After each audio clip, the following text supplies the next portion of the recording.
Okay, so we're picking up where we left off last time, and what we're trying to do is get a geometric intuition for the complex inner product. And right now we're just working, even though it's complex, so it's kind of two-dimensional, but really these are scalars, right? They're just one-dimensional, right? This is one complex number. This is one complex number. So here we are. Now we've got A and we've got B. So if we want to compute their inner product, we have two components. We have the real component and we have the imaginary component.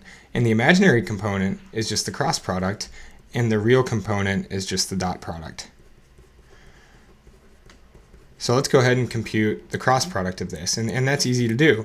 All you have to do is draw the rectangle, right? So I'm going to do it over here just so it's a little bit easier to see so we don't crowd the picture. So this is over 3 up 2.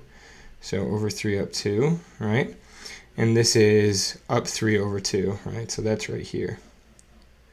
So if you, oh, that's bad. So if we drop this perpendicular here, and now if we fill this in, right? This area is our cross product. So that this area is the imaginary component right here. Imaginary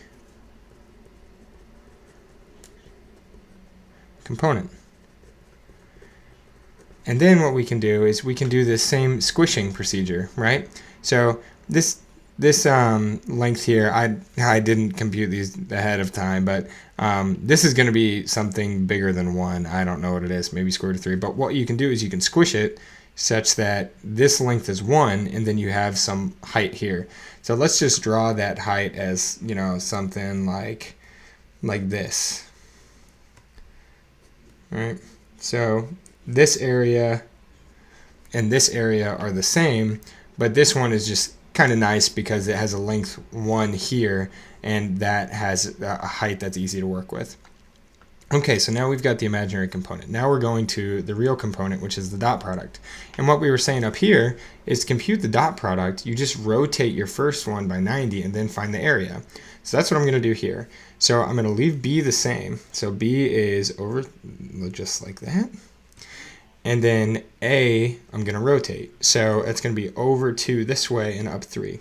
So over 2 this way and up 3. Just like that. And now between these two, we compute the cross product just like we did up here, right? We draw this rectangle, or this, yeah, rectangle. So I'm going to drop this perpendicular here. And now I'm going to I'm going to finish drawing it. So this area is the real component here. So it's the dot product. So now we can do the same squishing, right? So you minimize this and stretch that such that the area is the same. And I'm going to say that one's about like that much. Something there, right? So now you can kind of see what we have here is we computed this area and this area, and now we have two lengths. So now our complex dot product, the value of this inner product is just this vector, right? We've got our real component here, and we have our imaginary component here. Beautiful. So that's kind of that's sort of the crux of the video. Kind of point number 1 is we want to get used to dot products being, you know, you just rotate your first vector by 90 degrees and then find the area inside. And then we're getting used to the squishing procedure to get from some area to the same area but a uniform length, right? And so then we did that here as well. And basically this is just extending this notion to do it in with two complex scalars.